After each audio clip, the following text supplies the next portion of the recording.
ರೈತ ಬಾಂಧವರೇ, ಇವತ್ತಿನ ದಿನ ಯೂರಿಯಾ ಇಲ್ಲ, DAP ಇಲ್ಲ, ಅಥವಾ ಇನ್ನೊಂದು ಕಾಂಪ್ಲೆಕ್ಸ್ ಫರ್ಟಿಲೈಸರ್ 2000, 2400, 2800 ಈ ರೀತಿ ಬೆಲೆ ಗಗನಕ್ಕೆ ಏರ್ತಾ ಇದೆ.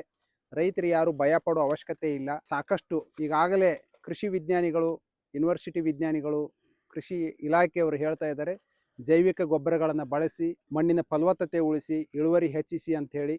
ಆ ರೀತಿ ಕ್ರಿಯಾಜನ್ ಸಂಸ್ಥೆಯ ಸಾರ್ವಜನಿಕ ಸ್ಥಿರೀಕರಣ ಮಾಡುವಂಥ ಬ್ಯಾಕ್ಟೀರಿಯಾ ಇದೆ, ರಂಜಕ ಕರಗಿಸುವಂಥ ಬ್ಯಾಕ್ಟೀರಿಯಾ ಇದೆ, ಟ್ಯಾಶ್ ಕರಗಿಸುವಂಥ ಬ್ಯಾಕ್ಟೀರಿಯಾ ಇದೆ, ರೋಗ ಅದು ಬರದೇ ಇರುವಂಗೆ ಸಾಯಿಲ್ ಬರ್ನ್ ಡಿಸೀಸ್ ಬರದೇ ಇರುವ ಹಾಗೆ ಟ್ರೈಕೋಡರ್ಮಾ ಇದೆ, ಸೊಡಮೊನಸ್ ಇದೆ, ಬೇಕಾದಷ್ಟು ಜೈವಿಕ ಗೊಬ್ಬರಗಳಿದಾವೆ, ಆರ್ಗ್ಯಾನಿಕ್ ಗೊಬ್ಬರಗಳಿದಾವೆ. ಇವುಗಳನ್ನೆಲ್ಲ ಬಳಸಿ ಯಾಕೆ ನೀವು ಬರೀ ರಾಸಾಯನಿಕ ಗೊಬ್ಬರಗಳ ಬೆನ್ನು ಬೀಳ್ತಾ ಇದ್ದೀರಾ?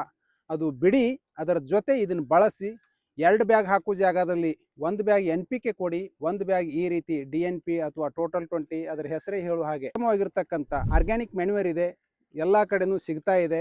ಸೊ ಆ ಗೊಬ್ಬರಗಳನ್ನು ಬಳಸಿ ನೀವು ಹೆಚ್ಚಿನ ಒಂದು ಬೆಳೆಯಲ್ಲಿ ಯಾವುದೇ ವ್ಯತ್ಯಾಸ ಕಾಣದೆ ಇಳುವರಿಯನ್ನು ಹೆಚ್ಚಿಗೆ ಪಡಿಬೋದು ಅಂತೇಳಿ ಹೇಳ್ತಾ ನೀವು ಅದನ್ನು ಬಳಸಿ ನೋಡಿ ಒಮ್ಮೆ.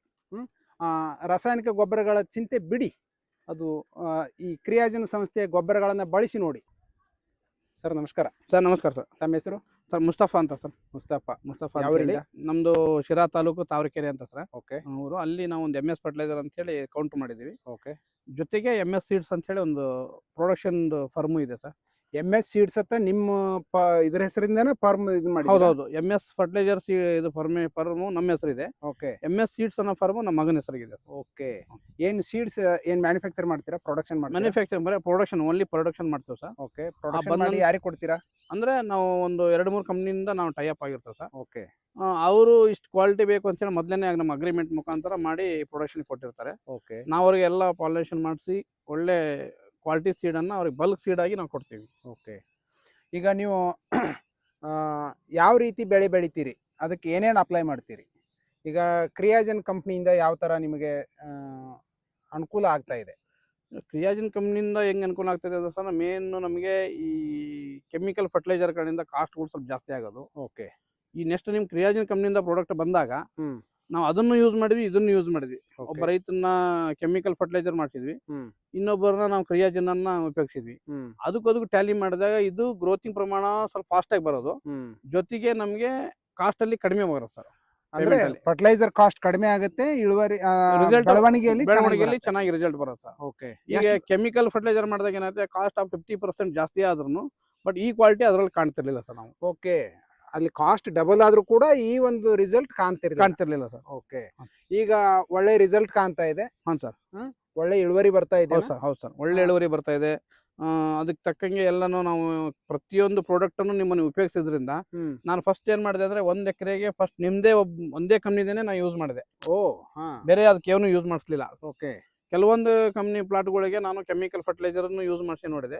ಅದಕ್ಕೂ ಇದಕ್ಕೂ ನಮಗೆ 10-15% ಸೀಡ್ ಕ್ವಾಂಟಿಟಿ ಜಾಸ್ತಿ ಆಯ್ತು. ಸೀಡ್ ಕ್ವಾಂಟಿಟಿ ಜಾಸ್ತಿ ಆಯ್ತು. ಆಮೇಲೆ ನಮ್ಗೆ ಈಲ್ಡ್ನು ಜಾಸ್ತಿ ಆಯ್ತು. ಅಲ್ಲ, ಕ್ವಾಂಟಿಟಿ ಅಂದ್ರೆ ಈಲ್ಡ್, ಕ್ವಾಲಿಟಿ ಯಾವ ತರ ಬಂತು? ಕ್ವಾಲಿಟಿ ಫಸ್ಟ್ ಅಷ್ಟೇ, ಏನು ಸಮಸ್ಯೆ ಇಲ್ಲ ಸರ್. ಕ್ವಾಲಿಟಿ ಏನಂದ್ರೆ ಯೂನಿಫಾರ್ಮಿಟಿ ಕ್ವಾಲಿಟಿ ಮೇಂಟೈನ್ ಮಾಡಬಹುದು. ಓಕೆ. ಅಂದ್ರೆ ನೀವು ಕ್ರಿಯಾಜನದ್ದು ಏನು ಬಯೋ ಫರ್ಟಿಲೈಸರ್ ಯೂಸ್ ಮಾಡಿದ್ರಾ, ಆರ್ಗ್ಯಾನಿಕ್ ಮ್ಯಾನ್ಯೂರ್ ಯೂಸ್ ಮಾಡಿದ್ರಾ, ಮೈಕ್ರೋ ನ್ಯೂಟ್ರಿಯೆಂಟ್ ಯೂಸ್ ಮಾಡಿದ್ರಾ? ಇಲ್ಲ, ಮೈಕ್ರೋ ನ್ಯೂಟ್ರಿಯೆಂಟ್ ಅಲ್ಲಿನೂ ಮಾಡಿದೀವಿ. ಸ್ಟಾರ್ಟಿಂಗ್ ನಾವು ಏನ್ ಮಾಡಿದ್ವಿ, ಬಯೋ ಫರ್ಟಿಲೈಸರ್ ಯಾವುದು ನಿಮ್ದು DNP, ಟೋಟಲ್ 20, ಆರ್ಗ್ಯಾನಿಕ್ ಮ್ಯಾನ್ಯೂರ್, ಜೊತೆಗೆ ಬಯೋ ನಿಮ್ದು ಇದು ಬರೋದು ಕ್ರಿಯಾನಿಮ್ ಅಂತ ಬರೋದು. ಪ್ರತಿಯೊಂದೊಂದು ಬ್ಯಾಗ್ ಅನ್ನು ನಾವು ಏನ್ ಮಾಡ್ತಿದ್ವಿ, 1 ಎಕರೆಗೆ DNP 1 ಬ್ಯಾಗ್, ಟೋಟಲ್ 20 1 ಬ್ಯಾಗ್, ಕ್ರಿಯಾನಿಮ್ 1 ಬ್ಯಾಗ್, PH 50-25 ಇದು ಕೆಜಿ ಹಾಕಿಬಿಟ್ಟು ಸಾಯಿಲ್ ಅಪ್ಲಿಕೇಶನ್ ನಾವು ರೆಡಿ ಮಾಡ್ತಿದ್ವಿ. ಓಕೆ. ಆದ್ಮೇಲೆ ನಾವೇನು ಗಿಡ ಸ್ವಲ್ಪ ಡೆವಲಪ್ಮೆಂಟ್ ಆದ್ಮೇಲೆ ನೀವು ಗಿಡ ಅಂದ್ರೆ ಸಸಿ ಹಾಕ್ತೀರಾ, ಬೀಜ ಹಾಕ್ತೀರಾ? ಇಲ್ಲ, ನಾವು ಸಸಿ ಮಾಡ್ತೇವೆ ಸರ್. ನರ್ಸರಿ ಒಳಗೆ ಬೀಜ ಕೊಟ್ಟು ಸೀಡ್ಲಿಂಗ್ಸ್ ಮಾಡ್ಕೊಡ್ತೇವೆ ಸರ್. ಓಕೆ. ಅವಾಗೆ ಅದು ಇಮಿಡಿಯೇಟ್ ಸೆಟಪ್ ಆಗುತ್ತೆ, ಡೆವಲಪ್ ಆಗುತ್ತೆ ಸರ್. ಓಕೆ. ಈಗ ನೀವು 1 ಎಕರೆಗೆ ಎಷ್ಟು ಬೀಜ ಅಥವಾ ಸಸಿಗಳನ್ನ ನಾಟಿ ಮಾಡ್ತೀರಿ ಸರ್? 1 ಎಕರೆಗೆ ನಮ್ದು ಇದ್ರ ಪ್ರಕಾರ, ಸೀಡ್ಸ್ ಕಂಪ್ನಿ ನಮ್ಮ ಅಗ್ರಿಮೆಂಟ್ ಪ್ರಕಾರ 1 ಎಕರೆಗೆ 3800 ಸೀಡ್ಲಿಂಗ್ಸ್ ಅನ್ನ ಕೊಡ್ತೀವಿ. ಫಿಮೇಲ್ ಅಂತ ಕೊಡ್ತೇವೆ ಸರ್. ಅದಕ್ಕೆ ಮೇಲ್ ಬಂದ್ಬಿಟ್ಟು 700 ಗಿಡ ಕೊಡ್ತೀವಿ. 700 ಗಿಡ ಕೊಡ್ತೀವಿ. ಒಟ್ಟು ಟೋಟಲ್ 1.25 ಎಕರೆ ಒಂದು ಫಾರ್ಮರ್ ಏರಿಯಾ. 1.25 ಎಕರೆಗೆ 4,500 ಬೀಜನ ನಾವು ನಾಟಿ ಮಾಡ್ತೀವಿ. ಓಕೆ. ಅದರಿಂದ ಇನ್ಕಮ್ ಎಷ್ಟು ಬರುತ್ತೆ ಸರ್? ಇನ್ಕಮ್ ಅಲ್ಲಿ ಈಗ ಎವರೇಜ್ ಆಗಿ ಒಬ್ಬರ ಬ್ಯಾಡ್ ಫಾರ್ಮರ್ ಇರ್ತಾರೆ, ಗುಡ್ ಫಾರ್ಮರ್ ಇರ್ತಾರೆ. ಎವರೇಜ್ ಲೆಕ್ಕ ಹಾಕಿದಾಗೆ ಒಂದು ಪರ್ ಎಕರ್ಗೆ ಒಂದು 90-95 ಕೆಜಿ ಬೀಜ ಆರಾಮದಲ್ಲಿ ಬೆಳೀತಾರೆ.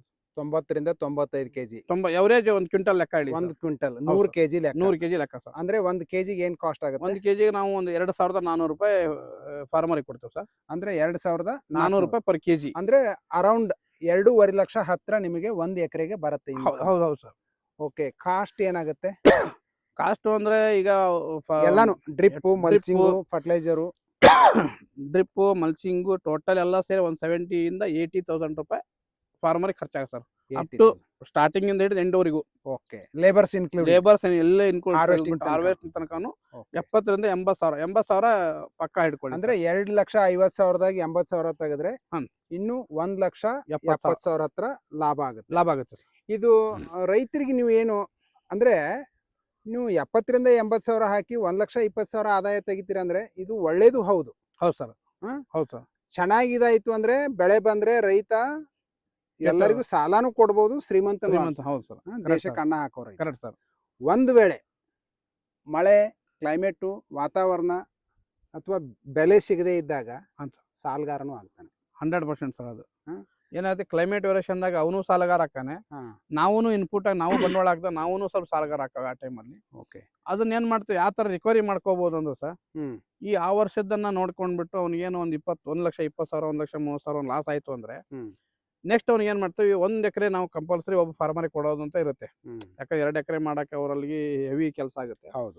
ಆ ಟೈಮಲ್ಲಿ ಏನ್ ಮಾಡ್ತೀವಿ, ಹೋದ ವರ್ಷ ಲಾಸ್ ಆಗಿದ್ದಾನೆ ಅಂತ ಹೇಳಿ ಅವ್ನಿಗೆ ಇನ್ನೊಂದು ಪ್ಲಾಟ್ ನಾವು ಕೊಟ್ಕೊಂಡು ಅವ್ನು ಉಳಿಸ್ಕೊಡೋ ಒಂದು ಕೆಲಸ ವ್ಯವಸ್ಥೆ ಮಾಡ್ತೀವಿ. ಅಂದ್ರೆ ರೈತ ಇಲ್ಲ ಅಂದ್ರೆ ಅನ್ನ ಇಲ್ಲ, ಮೇನ್ ಇಲ್ಲ. ರೈತ ಇಲ್ಲ ಅಂದ್ರೆ ಜಗತ್ತಿಲ್ಲ. ಅದೇ ಒಂದ್ ಕಡೆ ಹೇಳ್ತಾರೆ, ಒಕ್ಕಲಿಗ ಒಕ್ಕದಿದ್ದರೆ ಬಿಕ್ಕುವುದು ಜಗವೆಲ್ಲ. ಹಂಗೆ ಇವತ್ ನಾವು ಏನೇ ತಂತ್ರಜ್ಞಾನ ನಾವು ಡೆವಲಪ್ ಮಾಡಿವಿ ಅಂದ್ರು ರೈತ ಅಗ್ರಿಕಲ್ಚರ್ ಮಾಡ್ಲೇಬೇಕು ಸರ್. ಬೆಳೆದ ಬೆಳೆಯನ್ನ ನಾವು ತಿನ್ಬೇಕು ಸರ್. ಸೊ ಅದಕ್ಕೆ ನೀವು ಕ್ರಿಯಾಜನ್ ಸಂಸ್ಥೆಯಿಂದ ಇನ್ನೊಂದು ಇವತ್ತಿನ ದಿನ ರಾಸಾಯನಿಕ ಗೊಬ್ಬರಗಳ ಒಂದು ಅಭಾವ ತುಂಬಾ ಆಗ್ತಾ ಇದೆ. ಹೌದು ಸರ್. ಅದಕ್ಕೆ ಯಾವ ಒಂದು ಭಯ ಬೇಡ ರೈತರಿಗೆ ಅಂತ ನೀವು ಹೇಳ್ಬೇಕಾಗತ್ತೆ.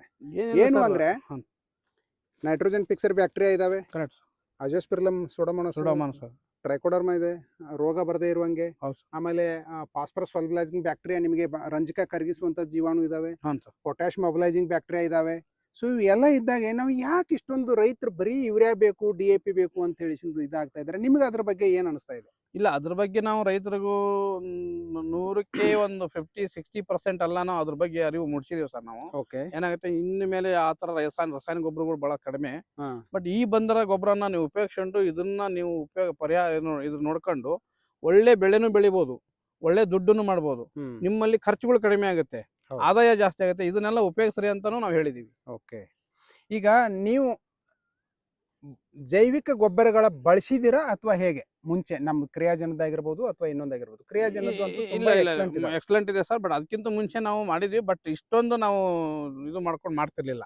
ಕೆಲವೊಂದನ್ನ ಮಾಡ್ತಿದ್ವಿ ಅಷ್ಟೇನೆ. ಓಕೆ, ಅಂದ್ರೆ ಆತರ ನಮ್ಗೆ ಇನ್ನೊಂದು ಕೆಲವೊಂದು ಕಂಪ್ನಿಗಳು ಬಂದ್ರು ಈ ಕ್ರಿಯಾಜಿನ್ ಕಂಪ್ನಿಯವರು ಆತರ ನಮಗೆ ಕಾಂಟ್ಯಾಕ್ಟ್ ಬಂದಿರಲಿಲ್ಲ. ಬಂದ್ಮೇಲೆ ಇವರು ನಮ್ ಡೀಲರ್ ಜೊತೆ ಒಳ್ಳೆ ರೆಸ್ಪಾನ್ಸ್ ಮಾಡ್ಕೊಂಡು ಅವ್ರನ್ನ ರೈತರಿಗೆ ತಿಳುವಳಿಕೆ ಕೆಳಮಟ್ಟ ಹೋದಾಗ ಅವಾಗ ಕ್ರಿಯಾಜಿನ್ ಏನ್ ಪ್ರಾಡಕ್ಟ್ ಅನ್ನೋದು ರೈತರಿಗೂ ಗಮನಕ್ಕೆ ಬರುತ್ತೆ ಸರ್. ಓಕೆ, ಈಗ ಕೆಲವೊಂದು ಕಂಪ್ನಿಯವ್ರು ಏನೋ ಬರ್ತಾರೆ, ಸುಮ್ನೆ ಒಂದ್ ಮಾತು ಹೇಳಿ ಸುಮ್ನೆ ಹೋಗ್ತಾರೆ ಅಷ್ಟೇನೆ. ಬಟ್ ರೈತರ ಜೊತೆಗೆ ಪಳಗಿದ್ರೆ ಆ ಕೆಲಸ ಮಾಡೈತೋ ಇಲ್ಲ ಅನ್ನಕ್ಕೆ ರೈತರಿಗೇನೆ ರಿಸಲ್ಟ್ ಗೊತ್ತಾಗ್ಬಿಡುತ್ತೆ. ಈಗ ಬೇರೆ ಅವ್ರದ್ದು ನಾವು ಹೇಳೋದಿಲ್ಲ, ಬಟ್ ಕ್ರಿಯಾಜನ್ ಕಂಪ್ನಿ ಅಂದ್ರೆ ಒಂದು ಬ್ರ್ಯಾಂಡ್, ಒಂದು ನೇಮ್ ಇದೆ. ನಮ್ದು ಅಗ್ರಾನಮಿಸ್ಟ್ ಬರ್ತಾರೆ. ಹೌದು ಸರ್. ಮಾರ್ಕೆಟಿಂಗ್ ಎಕ್ಸಿಕ್ಯೂಟಿವ್ ಬರ್ತಾರೆ, ಮಾರ್ಕೆಟಿಂಗ್ ಮ್ಯಾನೇಜರ್ ಬರ್ತಾರೆ, ಜೋನಲ್ ಮ್ಯಾನೇಜರ್ ಬರ್ತಾರೆ. ಈ ರೀತಿ ನಮ್ದೊಂದು ಲೇಯರ್ ಆಫ್ ಹೈರಾರ್ಕಿ ಟೀಮ್ ಇದೆ. ಸೊ ರೈತರ ಸಮಸ್ಯೆಗಳಿಗೆ ಅಥವಾ ರೈತರ ಒಂದು ಕರೆಗೆ ನಮ್ದು ಟೀಮ್ ಹೋಗೊಡತಂತೀರಾ ಅಥವಾ ನಿಮ್ದು ಏನು ಎಕ್ಸ್ಪೀರಿಯನ್ಸ್? ಸರ್ 100ಕ್ಕೆ 100 ಭಾಗ ನಮ್ಮ ಶ್ರಮಕ್ಕಿಂತ ಅವ್ರ ಶ್ರಮನ ಜಾಸ್ತಿ ಇದೆ ಸರ್ ಇಲ್ಲಿ. ಕರೆಂಟ್ಲಿ ಆತರ ಇದೆನಾ? ಪಕ್ಕಾ ಇದೆ ಸರ್. Thank you. ಪಕ್ಕಾ ಇದೆ. ಓಕೆ, ಸರಿ ಸರ್, ನಮಸ್ಕಾರ.